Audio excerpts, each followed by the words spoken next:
Hello, my garden friends. This is Jersey Shore Lisa from MyNJGarden.com, and I want to show you how I'm going to plant a new tree that I've added to the yard this year. This is different than most of the trees that I plant in that I'm a permaculture grower, and in permaculture you want to have as little human intervention and maintenance with the plants as possible, because you want them to be able to restore and regenerate and be resilient all on their own.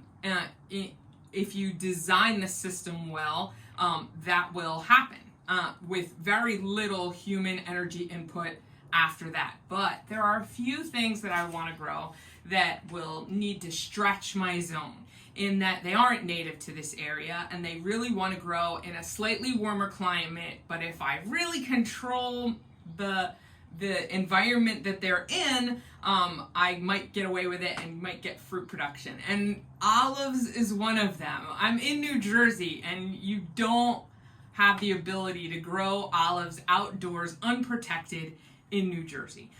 So this is going to be my first attempt at it, and I'm really excited. My husband's family is Italian, and they like to process olives and use fresh olives to make delicious olives that store for a long time. They're so good. So I want to be able to contribute by growing some homegrown olives that they can process too. So this is my new tree, and this is an olive tree, and I ordered this online from eBay.com, and the grower is greenfoodforest.com. It's Darren's Food Forest, and this is called an Arbequina olive, an Arbequina or Arbequina olive. And I don't know the right way to pronounce it, but because I've only ever read that word. But this is that variety of olive. It's really acclimated to being grown indoors. It does well in containers.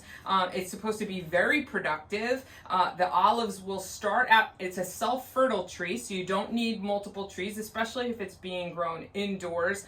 If it is grown indoors and it does bloom, it'll be self-fertile, but you can help it out by hand pollinating. And I've had some practice hand pollinating in the past. I'll do a video about that, probably during the growing season when I need to hand pollinate something. But that is an option to get better production on your Arbequina olive. So they'll start out green, and then they'll turn to like a brownish purplish olive when they're ripe and ready to harvest. But I'm going to plant this in a container, and it could get as big as 6 feet tall and wide. So I don't know, I'm gonna have to prune it to keep it indoors. But this is gonna be the container that I'm going to work with, and you can see that the bottom of the container has very large holes for drainage, and that's great, but filling that right from the bottom with potting soil, I'd lose a lot of soil. It would drain out those holes. So I've filled the bottom of the container with some very rough compost. That will help not lose the material when I water the plant, and it's a good foundation for the pot. On top of that, I will be adding some Miracle-Gro potting mix. But because this is such a tiny starter plant, it really still needs some really light material in order to have those young new roots infiltrate and do a good job of spreading out. So I don't want this material in this pot to get too compacted. So what I'm going to do is I'm going to mix in some of my seed starting mix, which is made from coconut coir and vermiculite. It's about 2/3 coconut coir, 1/3 vermiculite. And then the Miracle-Gro mixed in, the potting mix mixed in with that, and that's going to be the growing medium that I'm going to use for this brand new olive tree. And then I intend to leave it in the greenhouse. It's doing really well out here. It's not really dipping under freezing, and I do have a small space heater in here for nights when it wants to dip under freezing. But we're already headed right into March, and I don't really see any hard freezes in this area coming up anytime soon. If there is one, I will be very careful to protect this olive because I want it to do really well and I want to give it a good head start. So that's what we're going to get started. I'm going to cut open this this potting mix and start filling up this container, probably putting the material in layers in the container, and then mixing up the top together to give it that fluffy, homogeneous way that'll fill up the pot. Okay, I've opened up the bag here and I'm just gonna shovel some scoops. This potting mix looks like it's already kind of been mixed with perlite and things. It looks like it's going to be really quite a light and fluffy material for this olive to grow in. Now, after this, I really don't intend to add any additional fertilizer. I know that Miracle-Gro mixes are usually infused with fertilizer, so I don't mind that to get it started because I want to give it some juice to kind of get going. But moving forward, I'll use either organic fertilizer that I will purchase from the store. I will definitely be adding compost, top dressing with compost along the way, homegrown compost from the yard. And because I know that this light fluffy mix is definitely going to settle, I really am going to fill it right up to the top, because in no time at all, after I've watered it a few times, this material will compact.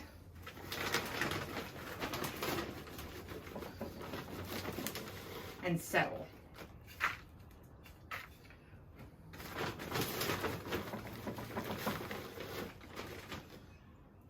And this is going to be pretty heavy. Some people end up putting things in the bottom of their pots to make them much lighter so that they can move them around their yard.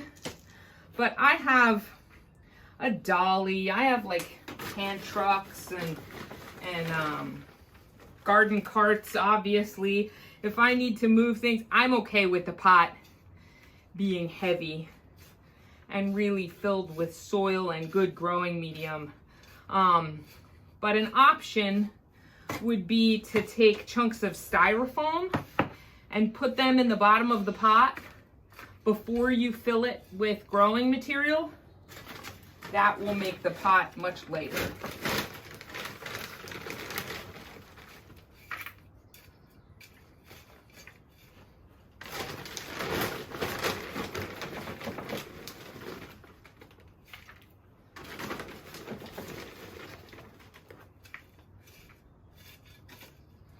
Okay, I think this is a perfect way to get started. So now I'm gonna unwrap this beauty because it's packaged really well. It's taped to the box. This came in a very short amount of time. It's labeled carefully with perishable. They shipped it quickly, the Arbequina olive. So I'm very happy with this nursery, and I'll definitely order from them again. Okay, so I've unwrapped the starter plant from its little medium, from the plastic, and you can see that it was just grown in a little plug. There are some nice roots coming off of it, and there's even a bit of moss there. So this was cared for very well where it was grown. I'm gonna put it up to about that high because I can see when it was in a nursery pot where it was buried that deeply. You can really tell from the different colors on the bark where the soil came up to. So that's how deep we're gonna go.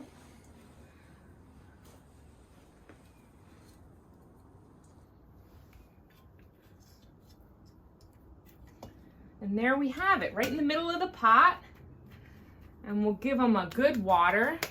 I don't know if there's any water in here. Oh, there is some.